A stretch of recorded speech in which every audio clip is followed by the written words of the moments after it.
Okay, mga buwan. Buwan. Sa English mo ng buwan. Moon. Tapos ang tagitag moon, babe? Karoy! Moon? Hindi ka gabi. Hindi ka taon. Maghataw pa kayo. Kung pa man, hindi ka buntag. Saan? Apoy? Saan? Natagod? Kahayag. Okay. So, sa ikaw-upat kadlaw, the sun, the moon, and the stars that shine and glitter far were all created on the fourth day to light the darkened day. Okay, unsa kuno? Ino ang Ginoo nga kaning panahon sa kagabi, wala sa taw. Ang panahon sa kagabi, init man kayo. Ang akong mga binuhat, dili kayo siya makaon nga. Ang akong mga gipangbuhat ng mga trees, mga kanang mga fruit.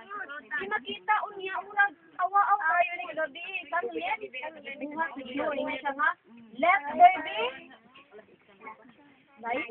Oh, let there be light na ay moon. Okay, matong gibuhat si Ginoo ni moon. Na ay mga stars yung magsiglag-siglag sa kalangitan. Okay, og naapoy saan nga maghatag o kainit o buhat na sa Ginoo sa ikapilang adlaw. Kapila? Pagka? Adlaw. So, niyo rin Ginoo. Kaning Diyos sa akong mga binuha. Pagtanaw niya sa bituon, niluta, sigaw, dahil tayong mga stars. Pagtanaw niya sa muka, niluta, So, yun ang Ginoo nga. Nindot, kaayo, what a wonderful creation. Oh, yun ang Ginoo. Pero, nahuman din ha, wala.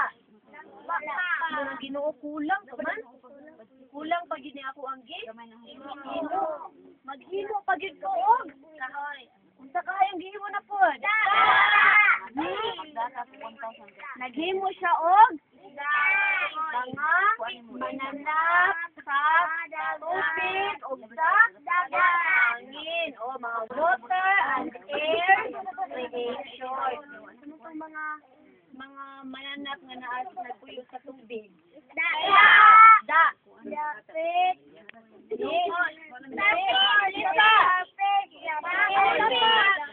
O, pali.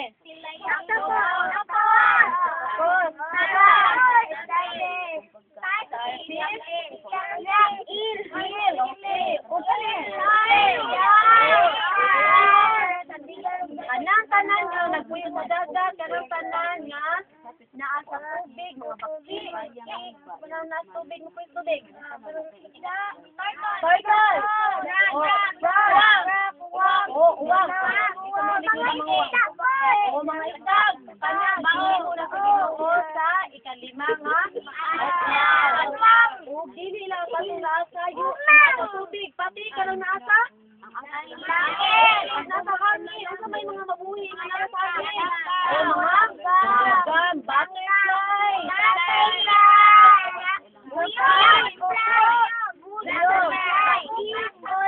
Bakukan. Apil ng bakukan, hoy. Apil ng bakukan sa Ginoo. Kana, mga buyog. Talam-talim mga malalang mananap. Mga parrot. Colorful birds. Singing birds.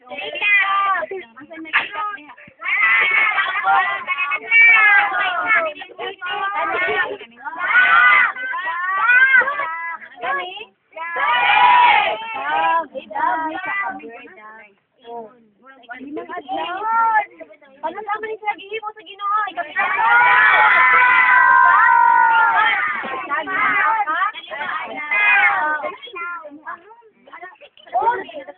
Sa ikalawang na adlaw, mga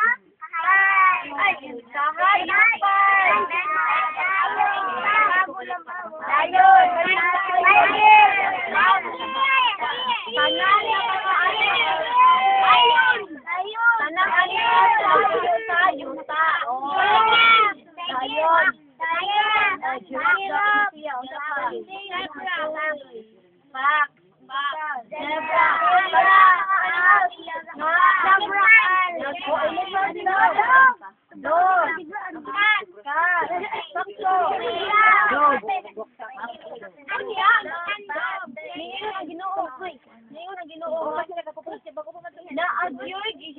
Ginoo nga special kind of animal. Special kayo ni siya nga animal, ha?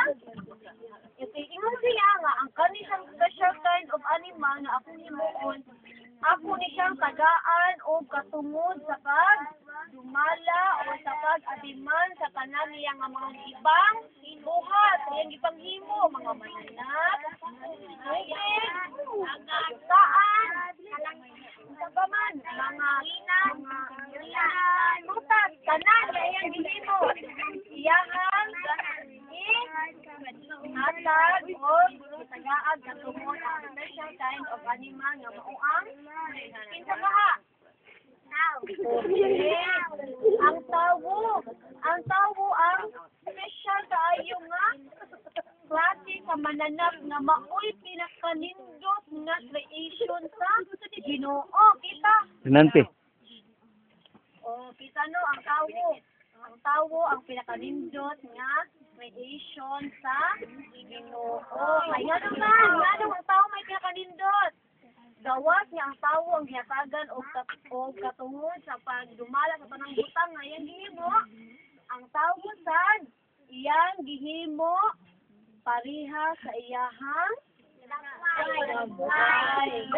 Bot ba pasabot nga na pareha tagnang tanan?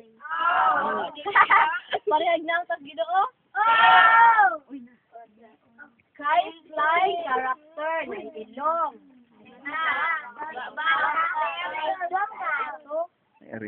Kabalo mo sulti, kabalo mo huna-huna, kabalo mo lakaw, isa pa man, kabalo mo kanta, kabalo mo kamang, o kabalo tanan.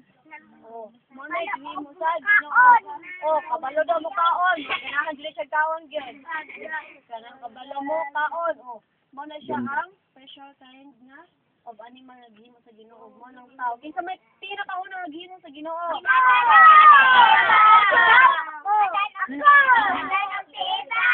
Si Adan. Si Adan. Okay. Kinsa na kita mga Adan? Kita mga Adan? Nara si Adan. Mo si Adan.